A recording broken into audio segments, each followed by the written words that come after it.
Hello दोस्तों, welcome to another episode of fairyland with Akshi. और मैं हूं आपकी होस्ट और दोस्त मयूराक्षी। आज हम लोग बात करेंगे गाइड टू इन्वेस्टमेंट के बारे में। किसके रिक्वेस्ट में ये फोर्थ पार्ट बना है, उसके लिए आपको एपिसोड के आखिरी तक सुनना पड़ेगा, उसके साथ साथ बोनस टिप के लिए भी। तो अगर आप ये वीडियो पहली बार सुन रहे हो तो उसके लिए मैं आपको बता दूं, फर्स्ट पार्ट में हम लोगों ने different of asset and liabilities के बारे में डिस्कस किया था। सेकेंड पार्ट में हम लोगों ने basis of planning, financial planning, उसके बारे में डिस्कस किया था। और थर्ड पार्ट में हम लोगों ने रूल्स ऑफ इन्वेस्टिंग के बारे में डिस्कस किया था।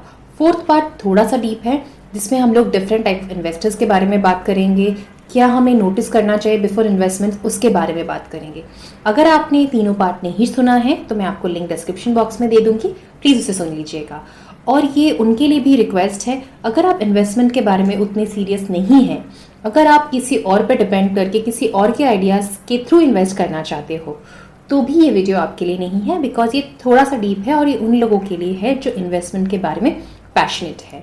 और उसके साथ आप बोनस एपिसोड है, इस एपिसोड में आप लोगों को एक टिप मिलेगा। मैं बैंकर हूँ तो आपको इन्वेस्टमेंट का एक अच्छा टिप्स शेयर करूँगी। आप लोग मुझे ज़रूर बताइएगा वो कैसा लगा। चलिए देर ना करते हुए शुरू करते हैं हमारे ऑथर का guide to investment. Author investor बनने के लिए हमें सबसे पहले शेयर करते हैं 90-10 रिडल। 90-10 रिडल में ऑथर कहते हैं हम एसेट ऐसे खरीदे जो हमें और एसेट्स बनाने में हेल्प करेंगे।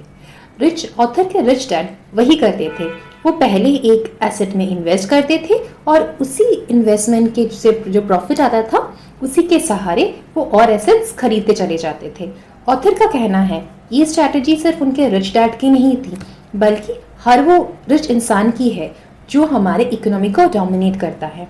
मान लीजिए जो 10% हमारे रिच पीपल है और जिनके पास 90% ऑफ द वेल्थ होता है, उनका यही स्ट्रैटेजी होता है अमीर बनने का। लोग पहले ज़माने में भी ऐसा करते थे, अभी भी ऐसा करते हैं और फ्यूचर में भी ऐसे ही करने वाले हैं। उसके साथ साथ ऑथर कहते हैं आप तब हारोगे जब आपके पास पैसा ख़त्म हो जाएगा और आपके पास कोई आइडियाज़ नहीं होंगे और आपको खुद अपने आप पर विश्वास खो दोगे। उसके पहले आप एज अ इन्वेस्टर कभी नहीं हार सकते हो। इसीलिए जो भी रोड ब्लॉक्स आए, प्लीज़ गो अहेड। उसके साथ ऑथर कहते हैं अगर आपका एंटरप्रेन्योर स्पिरिट आपके अंदर एक बार आ गया तो आप किसी भी ऑर्डिनरी आइडिया को एक फुल फॉर्म बिजनेस में कन्वर्ट कर सकते हो। यहाँ पे मैं आपको एक आदमी का एग्जांपल दूंगी जो आप सब लोग जानते होंगे, संदीप माहेश्वरी। उनके साथ अगर आप उनके ब्रेनस्टॉर्मिंग सेशंस देखोगे तो उनके प्लेटफॉर्म में कोई भी अगर एक नॉर्मल सा बिजनेस आइडिया लेकर आता है तो वो उन्हें एक $multi-million बिजनेस में आइडिया को हमें कन्वर्ट करके सुनाते हैं। ऑथर का भी यही कहना है, अगर आपके अंदर वो स्किल आ जाए तो आप किसी भी ऑर्डिनरी बिजनेस मॉड्यूल को एक $multi-million बिजनेस बना सकते हो। तो आप लोग तैयार हो लो ना एक $multi-million बिजनेस बनाने के लिए? तो चलिए और इन डेप्थ में जानते हैं इसके बारे में। कुछ चीज़ों को एज अ इन्वेस्टर आपको कंट्रोल करना पड़ेगा। सबसे पहला इंसान जिसको आपको कंट्रोल करना है वो है आप खुद। उसके बाद है आपका इनकम एक्सपेंस रेशियो और एसेट और लायबिलिटी रेशियो। उसके बाद है आप जो अमाउंट इन्वेस्ट कर रहे हो उसका मैनेजमेंट। उसके साथ साथ आता है टैक्सेस और उसके साथ आपको प्रॉपर नॉलेज होना चाहिए कब आपको चीज़ें खरीदनी है और कब आपको चीज़ें बेचनी है। उसके साथ साथ आपको ब्रोकरेज ट्रांजैक्शन के बारे में भी नॉलेज होना चाहिए। ETC उसका फुल फॉर्म क्या है हम आगे बात करेंगे। और उसके साथ एक इम्पॉर्टेंट एस्पेक्ट, किसी भी इन्वेस्टमेंट को अगर आप एक बहुत बड़े अमाउंट में इन्वेस्ट कर रहे हो या छोटे अमाउंट में, टर्म्स एंड कंडीशन की डिटेल्स ज़रूर हमें चेक करना चाहिए। और हमारे पास जो भी हम चीज़ों में इन्वेस्ट कर रहे हैं उसका पूरा नॉलेज का एक्सेस होना चाहिए। उसके साथ साथ हमें अपने वेल्थ को किसी भी एक किटी में ना डालते हुए बहुत सारे पोर्टफोलियो में, बहुत सारी चीज़ों में डिस्ट्रीब्यूट करना चाहिए। और ऑथर का कहना है सबसे ज़्यादा एक इन्वेस्टर की ज़रूरत होती है उसकी माइंडसेट। तो सबसे पहले अपना माइंडसेट बनाइए, फिर ही इस जर्नी पे निकलिए to be a investor. Investor 5 type के होते हैं: accredited investor, qualified investor, sophisticated investor, inside investor और अल्टीमेट इन्वेस्टर। अक्रेडिटेड इन्वेस्टर होने के लिए आपके पास मिनिमम $2 आपकी इंडिविजुअल इनकम होना चाहिए, या फिर $3 एज अ कपल आपका होना चाहिए, या तो फिर आपके पास 1 मिलियन नेट वर्थ होना चाहिए। तभी आप इस कैटेगरी में as a successful investor qualify कर सकते हो। रिच डैड का कहना है अक्रेडिटेड इन्वेस्टर के पास सिर्फ पैसे के सिवाय और कोई भी क्वालिटी नहीं होती है, क्योंकि उनके पास ना एक्सपीरियंस होता है ना एजुकेशन होता है to become the other 4 type of investors. उसके साथ साथ ऑथर का ये भी कहना है, हो सकता है अगर आप किसी कंपनी के डायरेक्टर है, ऑफिसर है या फिर जनरल पार्टनर है, बट फिर भी आपको अक्रेडिटेड इन्वेस्टर का पोस्ट नहीं मिलेगा as per the terms and conditions. Qualified investor वो इन्वेस्टर होते हैं जिनको नॉलेज भी होता है, जिनको स्टॉक्स के बारे में पता भी होता है और जिनके पास पैसा भी होता है, पर वो एक आउटसाइड इन्वेस्टर नहीं होते हैं। उनको कंपनी के अंदर की बातें पता नहीं होता है, इसीलिए वो इनसाइड इन्वेस्टर की तरह स्ट्रॉन्ग इन्वेस्टर नहीं होते हैं। On the other hand sophisticated investor के पास नॉलेज होता है, अंडरस्टैंडिंग होता है, मैनेजमेंट के बारे में जानकारी भी होता है।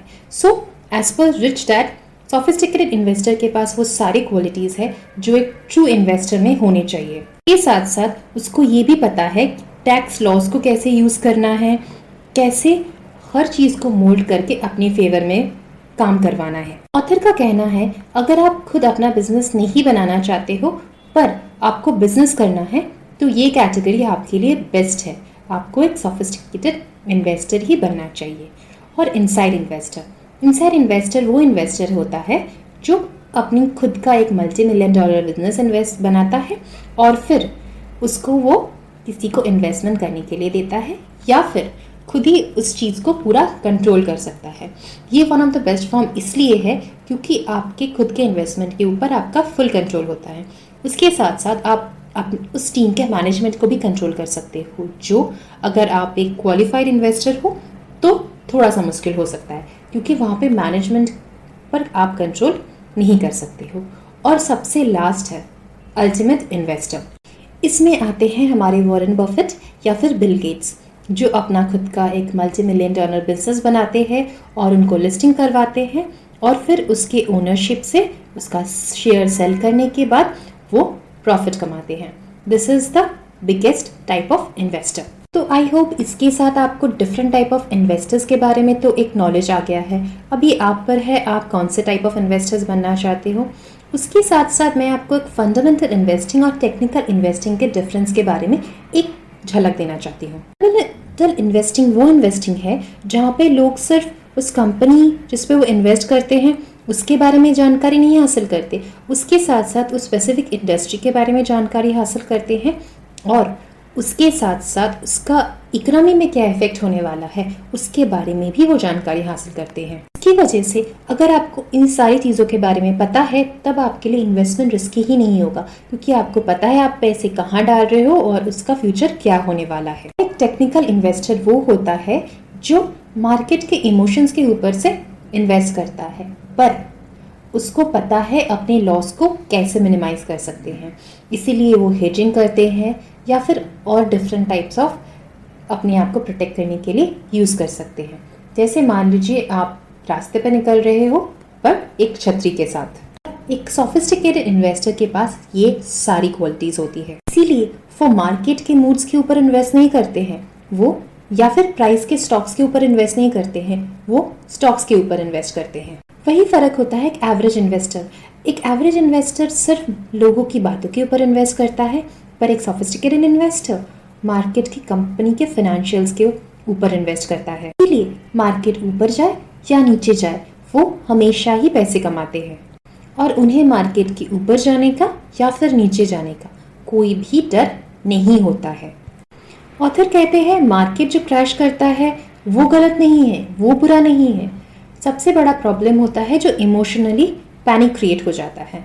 मान लो एक इंसान ने बोल दिया कि मार्केट ठीक नहीं चल रहा है और एक हुड़दंग सी मच गई, सब लोग अपना स्टॉक बेचने लग गए और आप भी तब डर के मारे मार्केट के इमोशंस के हिसाब से रिएक्ट करने लगे, क्योंकि आप एक सोफिस्टिकेटेड इन्वेस्टर नहीं हो, आपको कॉन्फिडेंस नहीं है खुद के इन्वेस्टमेंट पोर्टफोलियो पर, तब आप भी मार्केट के हिसाब से रिएक्ट कर रहे हो, तो इन दैट सिचुएशन आपके हार्ड अर्न मनी को लॉस करने के बहुत ज़्यादा चांसेस है.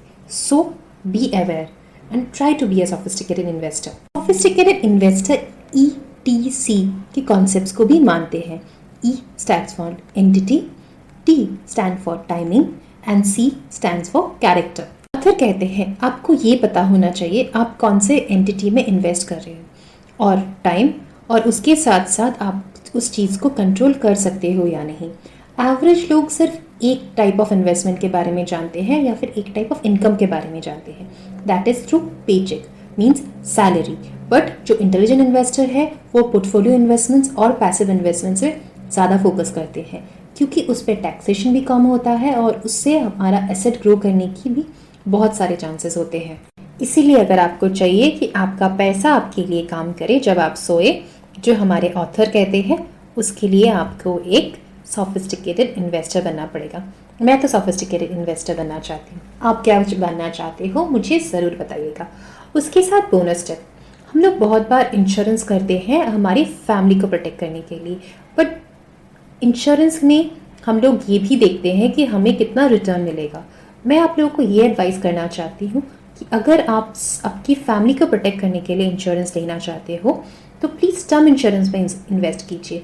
क्योंकि अगर आप LIC में या फिर किसी और इन्वेस्टमेंट पोर्टफोलियो में जो एक लाइफ इंश्योरेंस है उसमें इन्वेस्ट कर रहे हो तो उसमें बहुत सारे चार्जेस होते हैं, मॉर्टेलिटी चार्जेस एंड बहुत सारे चार्जेस, जिसकी वजह से आप जितना अमाउंट इन्वेस्ट करते हो उसका बहुत कम एक्चुअली में इन्वेस्टमेंट में जाता है. तो अगर आपको इन्वेस्ट करना है तो म्यूचुअल फंड में करो, स्टॉक में करो, रियल स्टेट में करो, किसी भी डिफरेंट टाइप ऑफ इन्वेस्टमेंट में करो. बट अगर आपको कोई बोल रहा है आप LIC में इन्वेस्ट करो या फिर इंश्योरेंस में करो एज अ इन्वेस्टमेंट, तो मेरा आपसे सजेशन है कि वो कभी भी इन्वेस्टमेंट नहीं है. क्योंकि LIC हम इसलिए करते हैं ताकि हम अपनी फैमिली को प्रोटेक्ट कर पाए जब हम उनका ख्याल रखने के लिए ना हो सकता है अगर आप टर्म इंश्योरेंस लोगे आपको रिटर्न नहीं मिलेगा, बट आप 50 लाख का एक कवर आपके फैमिली को दे सकते हो. और 50 लाख का सिर्फ अगर आप टर्म इंश्योरेंस लोगे तो उसका प्रीमियम एक नॉर्मल LIC जिस पे आपको रिटर्न्स मिलेगा उससे बहुत ज़्यादा कम होता है. मैं यही फॉलो करती हूँ. अगर आपको ये सही लगे तो आप भी कर सकते हो. तो प्लीज़ मुझे बताइएगा आप लोगों ने क्या सोचा है. और थैंक यू संध्या इस डिटेल एपिसोड के रिक्वेस्ट के लिए. आपके लिए एपिसोड डेडिकेटेड है. So I am signing off for this week. Have a nice weekend. Bye bye. And you can share your comments with me on YouTube. This episode is available on YouTube also. Bye bye.